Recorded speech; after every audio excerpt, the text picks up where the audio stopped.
The best people to surround yourself in life are overachievers, are people who put their head down, see their goals, and work for it. This organization right now is bringing in those types of mentality from Mike Vrabel on down. The players that we're going to talk about today give us great motivation moving into 2025, 2026 with the goals they have and the things, the accolades, the extensions that they have already received. It's only looking up for the New England Patriots. Let's talk about it. You guys know my name is Aaron. On the daily, pushing out Patriots content for people just like you. So do me a favor, please, even if you haven't already, hit the subscribe button. There's a lot of you that I know watch this on a daily basis. Don't miss out. Hit the subscribe button. Hit the notification button as well. Give this a like. And if you can, comment below. I don't care what the heck you say. Just comment below. Mean the world to me. Today, what we're going to be jumping into, a player who's snubbed from the Pro Bowl and the motivation he's getting from that, as well an extension to another defensive player.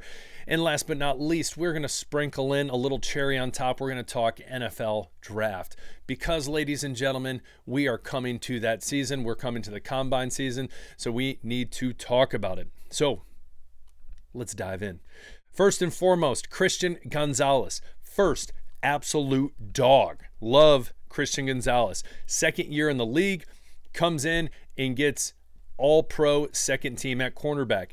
Now, pumped about that, excited, but the chip on his shoulder is the fact he didn't make the Pro Bowl. Now, he came out basically saying, listen, that's a popularity contest. I don't really care, but I was striving for that first team all-pro.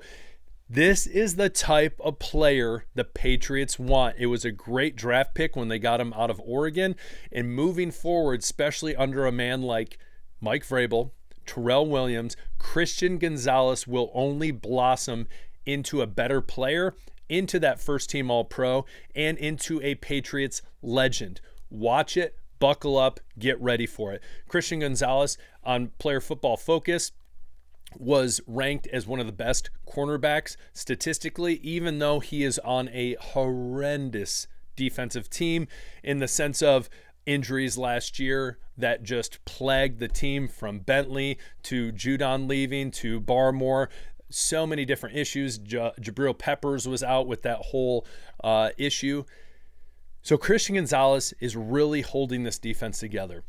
Continuing to add players with the like mentality, only going to make this team better. Only going to make this team better. But what I love about this story and his vision of, hey, looking at this Pro Bowl snub, this mentality is, hey, you know what? It's just going to make me work harder.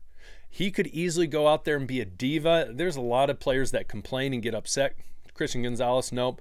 I'm going to put my head down. I'm going to work, and I'm going to show you that I'm a first-team All-Pro. I'm going to show you that I deserve that. I'm going to show you that down the road I'm going to deserve that extension. I'm going to show you these things through my actions and through how I play. This, ladies and gentlemen, is called leadership. Now, you look at it statistically, he only had 2 picks. Again, what wide receivers did he go against this year?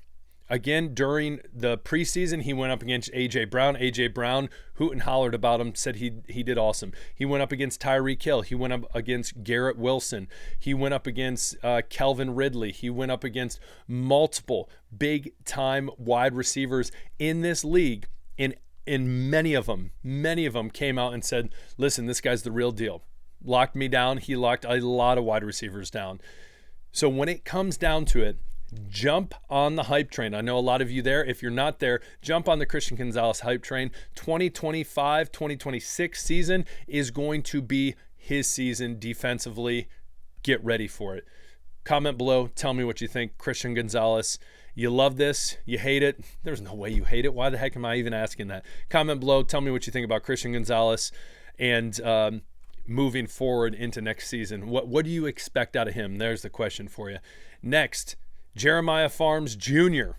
getting a 2-year extension. Now, this isn't a crazy wheelbarrow full of money, cash. I guess technically when you look at the signing bonus of $100,000 and guaranteed $250,000, to most of us average Joes, that's a nice chunk of change. But for the NFL standards, it's just kind of eh. But we go back to what I started this episode with. Christian Gonzalez. I'm going to work hard. I'm going to put my head down. I'm going to be that overachiever. Jeremiah Pharms is where he is at because of that same work mentality. Mike Vrabel, Elliott Wolf, this organization could have easily said, no, we're not gonna give you an extension. Forget about it. He was an exclusive rights free agent, basically meaning it would be much easier for them to keep them if they so choose. But they said, hey, we're going to give you a 2-year extension that's going to even be better for you. And again, his numbers aren't sexy by any means, but we got to remember Christian Barmore wasn't playing. A lot of times when you have better pressure on that line, it's going to help other linemen get in and eat, cook, whatever term you want to use as well. He had 33 total tackles, 2 sacks, which is not bad for a defensive tackle. Again, we know that Mike Vrabel coming in, you're going to see a lot more 4-man fronts, which will be exciting. Mike Vrabel in this organization sees someone in Pharms. There's a reason they signed him. He's a dog. He is someone who has great work ethic, and it even shows right here that he comes in at 5 a.m. to do extra film. He has been a journeyman. He went to 3 different colleges, all obscure colleges, played in the USFL, and ended up on the practice squad for the New England Patriots because of that work ethic. I'm not saying he's a Pro Bowler. I'm not saying he's an All-Pro. I'm not saying he's going to be even on the team in the next 2 years. But he has that work ethic, and that's something that's contagious, and I hope that continues to spread throughout this organization. So congrats to Pharms, and hopefully they're going to beef up that defensive line and offensive line a little more and bring in some other people to, again, help people like Jeremiah Pharms get in there on that interior defensive line. As we continue draft, I want to throw 2 ideas out at you. First, in the most popular one, and I want to see what you think. The most popular one being the Patriots need to trade out. They need to drop back and trade, hopefully for someone who is willing to trade up to potentially get Shedeur Sanders or Cam Ward. Now, a lot of people, a lot of experts, I always have to put the quotes on there, are saying the 2 blue chips, the 2 best players in this draft are Abdul Carter and Travis Hunter. Now, Abdul Carter, I think more and more will go to Tennessee. And I think Tennessee, what's interesting, my brother-in-law from Tennessee, huge Titan fan. His hope is they get Carter. They give Levis 1 more year. Hopefully he implodes. And then they end up getting Arch Manning. That's his hope. That's his dream. That's his dream in life, to bring Arch Manning to the Tennessee Titans.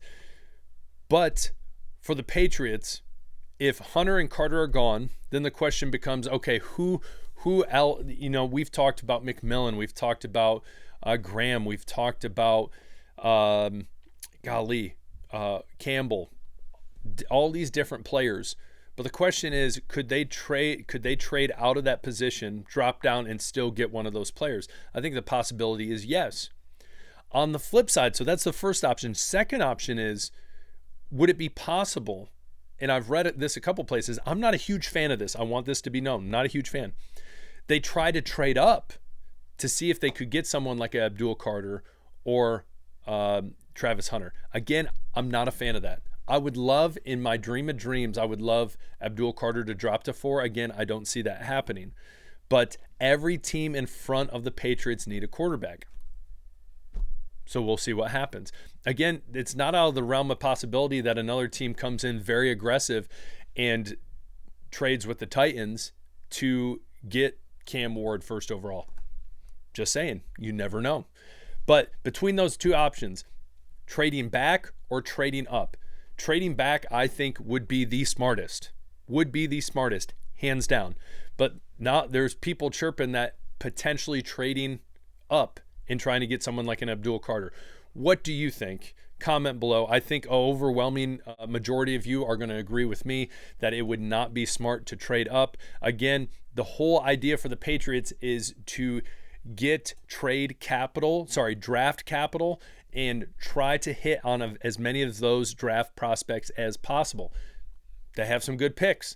you're gonna have to give up for sure. Obviously, you're giving up that first round, fourth overall pick, and then potentially giving up that second round pick. And those are two great picks. A lot of people would argue you could potentially get a first round graded player at that second round pick. So again, I think it would be stupid to trade up. I went from like casually trying to be non-biased on this to going to coming out and saying no, it would be dumb to trade up. If it was a different draft and there was there was this one player that they're like, we absolutely need, sure. But again, I don't see that in this draft. I think it's possible to trade back and still get a McMillan, still get a Will Campbell, and I don't know about Mason Graham, but we'll see. Comment below. Tell me what you think. Again, on the daily, pushing out Patriots content for you. My name's Aaron. Please, if you're not subscribed, hit the subscribe button. It takes you 2 seconds. 2 seconds. That's it. Mean the world to me. I appreciate you guys. We'll talk later. Peace.